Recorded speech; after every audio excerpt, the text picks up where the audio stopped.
Assalamualaikum warahmatullahi wabarakatuh. Selamat datang di perkuliahan Matematika Dasar dengan kode SCMF 600001. Pada modul ini kita akan membahas mengenai bilangan real, nilai mutlak, pertidaksamaan, dan juga sistem koordinat Kartesius. Adapun perkuliahan ini bertujuan agar mahasiswa mengetahui mengenai jenis-jenis bilangan real, kemudian sifat-sifat dari pertidaksamaan dan nilai mutlak, serta mengenai sistem koordinat Kartesius.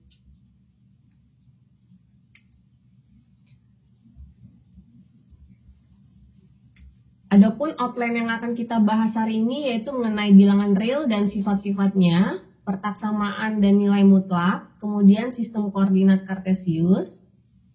Nah, untuk sesi pertama kita masuk kepada sistem bilangan.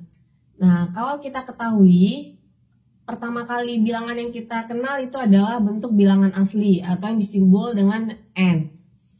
Nah, kemudian N ini bermula dari nilai 1, 2, 3, dan seterusnya. Jadi biasanya bilangan asli ini selalu dimulai dengan angka 1. Nah, selanjutnya ada bilangan bulat atau yang disimbol dengan Z. Nah, biasanya Z ini merupakan bilangan asli merupakan bagian dari bilangan bulat. Nah, bilangan bulat ini dibagi atas ada bilangan bulat positif dan juga ada bilangan bulat negatif atau yang biasanya kita sebut dengan bilangan integer. Nah, untuk bilangan bulat ini nilainya berkisar dari min hingga, yaitu misalnya di sini dicontohin min 2, min 1, 0, 1, 2. Nah, jadi nilai 1, 2 yang disebut dengan bilangan bulat positif dan min kecil dari 0 itu disebut dengan bilangan bulat negatif. Nah, selanjutnya di dalam bilangan asli dan bilangan bulat itu dihimpun oleh bilangan rasional atau yang disingkat dengan Q. Apa itu bilangan rasional? Nah, bilangan rasional adalah bilangan yang bisa dibentuk dalam A per B, di mana A dan B-nya itu merupakan bilangan bulat, tapi B-nya tidak boleh sama dengan 0. Nah, itu yang disebut dengan bilangan rasional. Nah, di dalam bilangan rasional itu dihimpun oleh suatu bentuk bilangan yang lain atau suatu himpunan besar, yaitu disebut dengan bilangan real atau yang biasanya di sini kita simbol dengan R. Nah, jadi kalau kita ambil suatu kesimpulan, bilangan real itu merupakan bilangan rasional digabung dengan bilangan irasional. Nah, apa itu bilangan irasional? Bilangan irasional adalah kebalikan dari bilangan rasional. Jadi bilangan yang tidak bisa dibentuk dalam A per B. Misalnya apa? Misalnya contohnya adalah akar 2, akar 3, kemudian V. Nah, itu merupakan bilangan irasional. Nah, jadi bilangan real itu adalah gabungan dari bilangan rasional dan juga bilangan rasional. Nah, ini contoh bilangan irasional tadi. Nah, jadi secara definisi kita bisa katakan bahwa bilangan real itu meliputi bilangan rasional dan juga bilangan irasional. Nah, di sini himpunan semua bilangan real dilambangkan dengan huruf R. Jadi kalau misalnya ketemu nanti di buku atau di slide manapun, nah itu R itu biasanya melambangkan dia bilangan real. Nah, bilangan real ini memenuhi sifat aljabar terhadap operasi penjumlahan dan perkalian, serta sifat urutan baik itu kecil sama dengan ataupun besar, dan sifat kelengkapan. Sifat kelengkapan ini biasanya memungkinkan kita menyatakan R itu sebagai suatu garis yang tak berlubang yang disebut dengan garis bilangan atau yang nanti garis bilangan dalam suatu model untuk melambangkan letak dari suatu bilangan tersebut. Nah, untuk garis bilangan sendiri, biasanya setiap bilangan real ini mempunyai posisi pada suatu garis yang kita sebut dengan garis bilangan. Nah, contohnya di sini adalah misalkan letak akar 2. Nah, akar 2 itu terletak di antara nilai 1 dan juga nilai 2, misalnya angka 2. Nah, itu disebut dengan, ini ternyata dia menyatakan selang ya. Jadi himpunan bagian dari garis bilangan ini disebut dengan selang.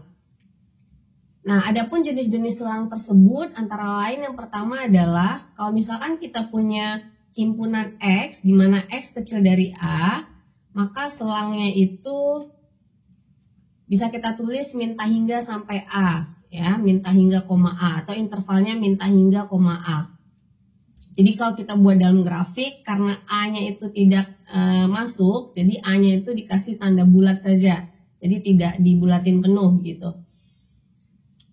Kemudian untuk X kecil sama dengan X, di mana X kecil sama dengan A, maka selang intervalnya bisa kita buat yaitu minta hingga koma A. Nah, coba perhatikan bahwa bisa kita lihat di sini untuk beda antara X kecil dari A dengan X kecil sama dengan A.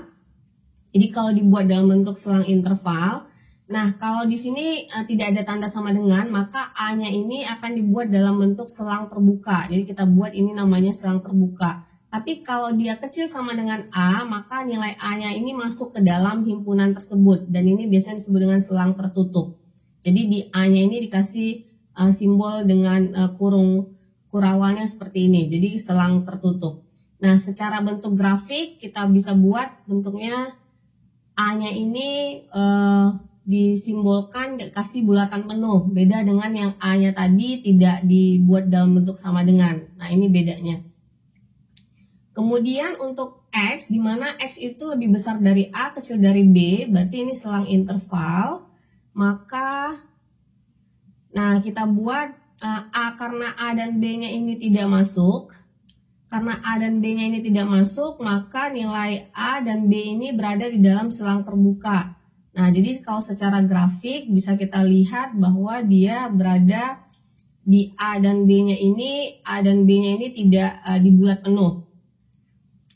Kemudian untuk X lebih besar sama dengan A dan X lebih kecil sama dengan B, maka bisa kita buat dia selang tertutup. Jadi A, B-nya ini masuk. Jadi nilai A dan B-nya itu dibulatin penuh. Nah, seperti ini. Kemudian untuk X lebih besar dari B, ini hampir sama seperti yang kecil tadi. Nah, jadi B-nya ini selang terbuka, dan karena lebih besar maka dia akan sampai tak hingga nilainya. Nah, jadi kalau digambarkan dia akan arahnya ke kanan, ya, arahnya ke kanan karena dia tak hingga.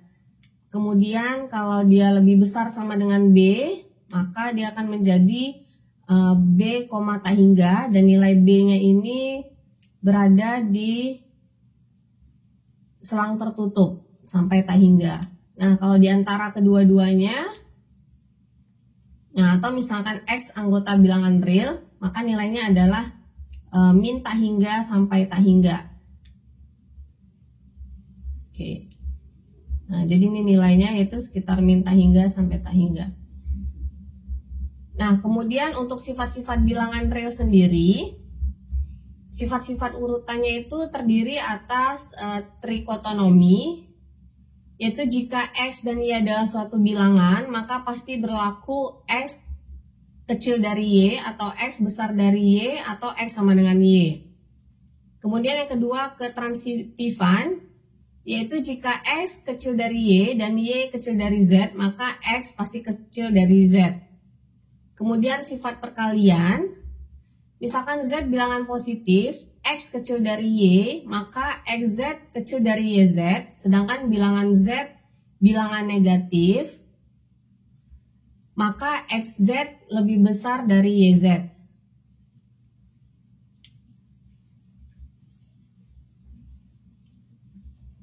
Nah, berikutnya kita akan masuk ke sesi pertidaksamaan.